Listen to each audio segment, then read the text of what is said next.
এই যে যত দুর্নীতিবাজ ধরা পড়তেছে দেখেন না, একটার পর একটা আছে না। যখন টাকা পয়সা কামায়া লালে লাল হয়ে গেছে, আঙ্গুল ফুলে কলা গাছ হয়ে গেছে, তখন তো খুব মজ মাস্তি আর ফুর্তিতে ছিল। ধরা পড়ার পর মান সম্মান ইজ্জত আত্মীয় স্বজন সমাজ কোথাও মুখ দেখাবার সুযোগ নাই। বাকি জীবন বিদেশে পালিয়ে চোরের মতো পালিয়ে পালিয়ে দুনিয়া থেকে গ্লানি নিয়ে অপমানিত অবস্থায় দুঃখ এবং কষ্ট নিয়ে যখন চলে যাচ্ছে, এই মুহূর্তে যদি তাদের সাক্ষাৎকার নেওয়া যেত, আমি নিশ্চিত নির্ঘাত তারা বলতো যে হায়, এ সকল অবৈধ উপার্জন না করে নিজ দেশে সম্মান নিয়ে যদি দুনিয়াতে বেঁচে থেকে দুনিয়া থেকে যেতে পারতাম সেটা অনেক ভালো ছিল। তারা ওই কানাডার বেগম পাড়ায় বাড়ি করে অনেক সুখে শান্তি থাকতে পারে, কিন্তু দিন শেষে সবাই জানে যে লোকটা চোর, সে দুর্নীতিবাজ, সে ডাকাত।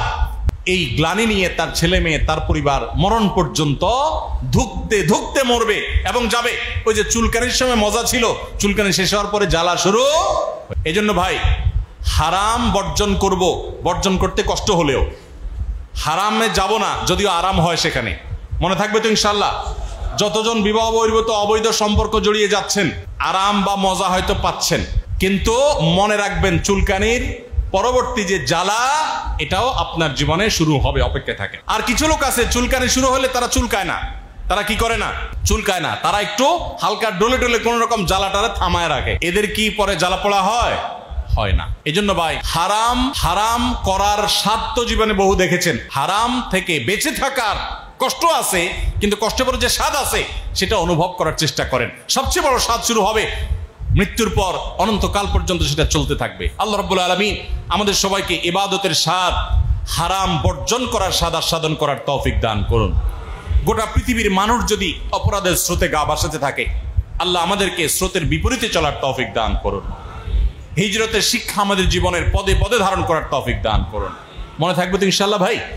আমরা আবারও বলছি এক নজরে হিজরতের শিক্ষাগুলোর ভিতরে এক নম্বর হলো, হিজরত আমাদেরকে শিক্ষা দেয়, স্মরণ করিয়ে দেয় যে আমরা যখনই জীবনে সততার পথে চলবো, সত্যের কথা বলবো, তখনই সেখানে বাধা আসবে, মন চাইবে না, মানুষজন চাইবে না, আত্মীয় স্বজন চাইবে না, নানা রকমের বিপদ আসবে, বিপত্তি আসবে। এগুলোর জন্য আগে থেকে প্রস্তুত থাকবো। কিন্তু যত বিপদই আসবে, নবী সাল্লাল্লাহু আলাইহি ওয়াসাল্লাম যেরকম হিজরতে নিজের আদর্শকে বিকিয়ে দেন নাই, আমরা আমার আদর্শে কোনো ছাড় দেব না। ঈমান এবং তাওহীদে কোনো ছাড় দেব। নবী সাল্লাল্লাহু আলাইহি ওয়াসাল্লাম যেরকম নিজের মাতৃভূমি ছেড়ে দিয়েছেন, তবু ঈমান ছাড়ে নাই। আসহাবে কাফের যুবকেরা ঠিক একইভাবে নিজের মাতৃভূমি ছেড়ে দিয়েছেন, তবু তাওহীদ ছাড়েন নাই। আমিও আমার জীবনে সবাইকে ছাড়তে হয় ছাড়বো, সবার সাথে সম্পর্ক ছিন্ন হইলেও হোক, সবাই নাখোশ হলেও হোক, তো আমি আমার আদর্শ আর ঈমান কখনো ছাড়বো না।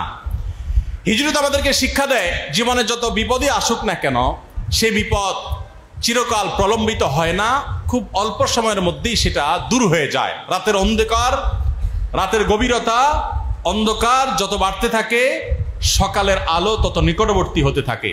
হিজরত করেছেন নবী করিম সাল্লাল্লাহু আলাইহি ওয়াসাল্লাম, সাহাবায়ে কেরাম নিজের মাতৃভূমি ছেড়ে চলে আসতে হয়েছে, বেদনাদায়ক ঘটনা। কিন্তু এর অল্প সময়ের ব্যবধানে আবার এই মক্কা তারা বিজয় করেছেন, একরকম রক্তপাত ছাড়া বলতে গেলে। অতএব জীবনের পদে পদে যখনই দুঃখ আসবে, হিজরত আমাদেরকে প্রেরণা দিবে যে ইন্না মাআল উসরি ইউসরা। ৩ নম্বর, মুসলমান প্রত্যেকটা কাজ অত্যন্ত সুনিপুণ পরিকল্পনা করে গুছিয়ে সুন্দরভাবে করবে, তার সাধ্য অনুযায়ী ভালোভাবে করবে। কোনো দুর্বলতা নিয়ে অর্ধেক মার্কা কাজ করবে না, যেটাই করবে ইন্নাল্লাহা ইউহিব্বু ইযা আমিলা আহাদুকুম আমালান আন ইউতকিনাহু, সুন্দরভাবে ভালোভাবে করবে। সেটা আমরা হিজরত থেকে শিক্ষা গ্রহণ করলাম। নবী সাল্লাল্লাহু আলাইহি ওয়াসাল্লাম কিভাবে হিজরতের প্ল্যান সাজিয়েছেন সেখান থেকে। ৪ নম্বর হলো, এত প্ল্যান পরিকল্পনা করার পরও আল্লাহর প্রতি তাওয়াক্কুল হবে আমাদের মূল ভরসার জায়গা, মূল শক্তির জায়গা, যেমন নবী সাল্লাল্লাহু আলাইহি ওয়াসাল্লামের ছিল। তিনি এত কিছু করার পর আল্লাহর উপর ভরসা করেছেন। যখন কাফেররা গুহার মাথায় মুখে চলে এসেছে, তখনও বলছেন লা তাহজান ইন্নাল্লাহা। ঈমান কোন লেভেলে থাকলে শত্রুর চোখের সামনে এসে বলছেন আল্লাহই রক্ষা করবেন, দৃঢ় চিত্তে এই কথা বলতে পেরেছেন। এখান থেকে আমরা শিক্ষা পাই, জীবনে যত কঠিন সময় আসুক, আল্লাহর প্রতি তাওয়াক্কুল বা ভরসা কখনো ছাড়া যাবে। এরপরে যদি আমি বিপদে পড়ে যাই, তাহলে বুঝতে হবে আল্লাহ এর মধ্যেই আমার কল্যাণ রেখেছেন। ৫ নম্বর সর্বশেষ হলো, হিজরত মানেই হলো ত্যাগ, স্যাক্রিফাইস। সাহাবীদের স্যাক্রিফাইস, নবী সাল্লাল্লাহু আলাইহি ওয়াসাল্লাম স্যাক্রিফাইস, মুহাজিরদের স্যাক্রিফাইস, পরিবারের সদস্যদের স্যাক্রিফাইস, জমি জমা রেখে, সম্পদ সন্ততি রেখে, প্রিয়জনদেরকে রেখে, আত্মীয় স্বজন রেখে, চিরকালের জন্য চলে যাচ্ছে এমন এক গন্তব্যের উদ্দেশ্যে, যে গন্তব্য থেকে আবার কখনো নিজের মাতৃভূমিতে আসতে পারবেন কিনা নিজেও জানতেন না। এই স্যাক্রিফাইস, এটা ইমানদারের জীবনের সবচেয়ে গুরুত্বপূর্ণ বিষয়। স্যাক্রিফাইস ছাড়া, ত্যাগ ছাড়া ইমানদার কখনো ইমানদার হতে পারে না। অতএব হিজরত আমাদেরকে স্যাক্রিফাইস শেখায়। আমরা সকল হারাম বর্জন করার ক্ষেত্রে, সকল ইবাদত করার ক্ষেত্রে আল্লাহর নির্দেশকে সবকিছুর উপরে প্রাধান্য দিয়ে অন্য সবকিছুকে স্যাক্রিফাইস করবো তো ইনশাআল্লাহ। আল্লাহ আমাকে আপনাকে আমাদের সবাইকে আমল করার তৌফিক দান করুন। জাযাকুমুল্লাহু খায়রা ওয়া আখিরু দাওয়ানা আলহামদুলিল্লাহি রাব্বিল আলামিন। নামাজ কখন, আজান কয়টায় ভাই?